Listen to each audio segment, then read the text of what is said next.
નમસ્કાર. મહુધા તાલુકાના સણાલી પ્રાથમિક આરોગ્ય કેન્દ્રમાં શું ચાલી રહ્યું છે ખબર છે?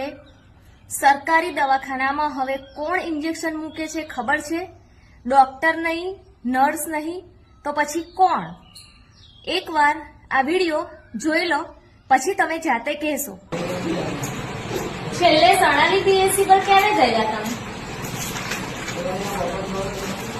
કેટલી બોટલ ચડાવી? પહેલી તારીખે મારી 5 બોટલો ખતમ થઈ ગઈ. કેમ એટલી બધી? 5? એમને કીધું 5 ચડાવી પડશે તો 5 ચડાવી. પાછળ ગયેલા પીએસસી પર? કેટલું? તમે ગયેલા જોડે? તમે જોડે કોણ આવ્યું પીએસસી પર ગયા હતા? મંજૂરી કરો. તમારા ઘરમાંથી કોઈ નતું આવ્યું મારી સાસુ આવી, મારી મામી આવી. તો પેલી નર્સ નથી આવતી એવું હતું? મને તો ફોન આવેલો. તો શું થયું પછી? પહેલા તો નસ ના મળી તો જો ને 5 ખોળા પાડ્યા મારા બે હતું. કોણે? બધું અલગ અલગ પાડ્યા. સંદીપ ડોક્ટર બી હતું, એમનો પણ બી એમને બી નહીં મળી. પછી તો કોણે લીધું પછી છેલ્લે?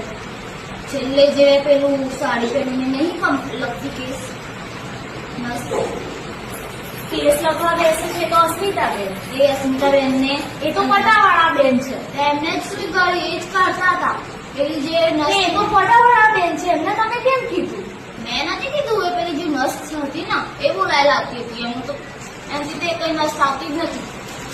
એ તો કોણા 2-3 કોણા ના પાડે ને ત્યાં સુધી નસ મળે ના. તો તે ડોક્ટર હતા. ડોક્ટર બોલાય ને મને 5 બોટલો 13 કોણા પાડ્યા મને. તારે જઈને 5 બોટલો છોડી. તો તમારી કહેવાય ને કે આટલું બધું એ કે એવું તો થાય, એવું તો થાય. મારે સાંભળતું નતું.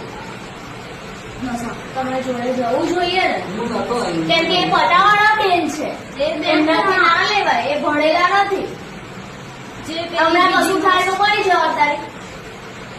કોની જવાબદારી? એ તો છે. તમારે પહેલી ડિલિવરી છે, કશું થાય તો? એ બધા હતા. એટલે પેલા સાડીવાળા કેસ પેપર લખે છે, એમણે તમારી બેન લીધી ને? એમણે જ નર્સ લીધી ને તમારી? અને એ નાખતા એમ તો કમ્પ્લીટ આવી. એ બી પણ 2-3 વાર સુઈ ચોબોવે ને ત્યારે એમની પરથી નસ મળે એમને. અને બીજી હતી નસ જે સોન કલરની હતી એને તો મળતી જ નથી. લીધું મને તો 2-3 જણાએ લીધી વારા પરથી, પછી આવીને ગઈ છેલ્લે અસ્મિતાબેને લીધી. બધા જ ડોક્ટર આવી, સંદીપ ડોક્ટર બી આવી ગયા હતા. એમથી બી નહીં થોડું. એને તો શું અહીંયા એ થઈ ગયું, ખુલી ગયું હતું. બાટલા ચલાવ્યું.